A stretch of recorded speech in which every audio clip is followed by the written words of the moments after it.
sexual harassment as far as employees are concerned, and also the question of the race card and how the race card is being played out at Google. Yes, yes, indeed. Look, where big tech is going is their market capitalizations are worth billions, and they make that money as they on-sell your data and my data to advertising agencies. So it's called advertising tech. This is the most lucrative part of the business, and that enables Google to provide all the free resources that we get. But coming with the convenience is also the data points that are being monitored and used to on-sell services. And that is the problem. How do we regulate? And I think she was a very good AI researcher and a big loss for Google. And I think the regulators would move much more strongly, especially under the Biden administration, who is committed to racial and gender diversity. So you are going to see a much more proactive regulation coming through to tame the giants. The giants are very powerful. They're eating all the data, and they're making billions out of data from ordinary people.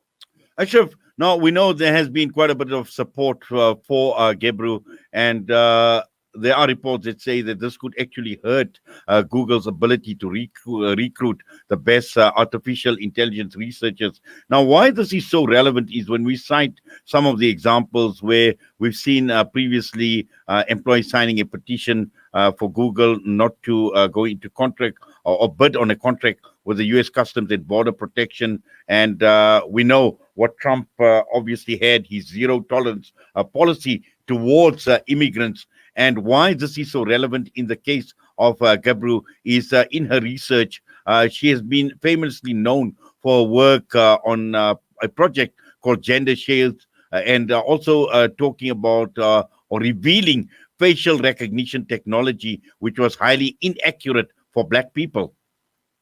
Yes, definitely. You remember during the days of Islamophobia, Muslims were the first to be tested in all these things under the so-called war on terror.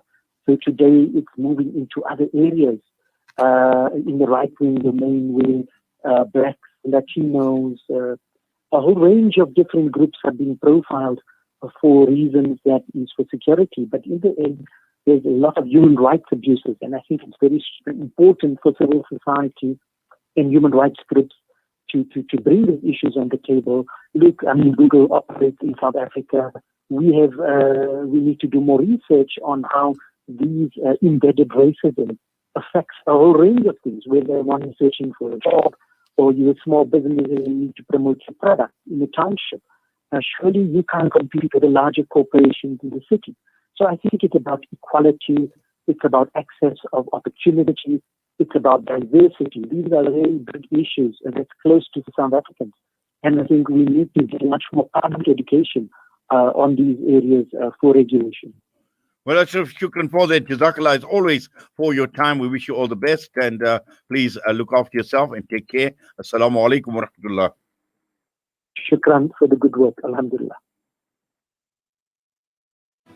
We want the best for our children, a happy home, good health and education. But for 140 million children around the world, this is just a dream. A life after having lost one or both parents is a struggle for survival. These children have nobody to keep them safe. At Islamic Relief, we believe in protecting our children. We believe in giving them hope for the future and support their dreams. With one act of love, you can save a life of a precious child, and you can be the reason for their happiness. Support a child with Islamic Relief today. Visit the most exclusive abaya boutique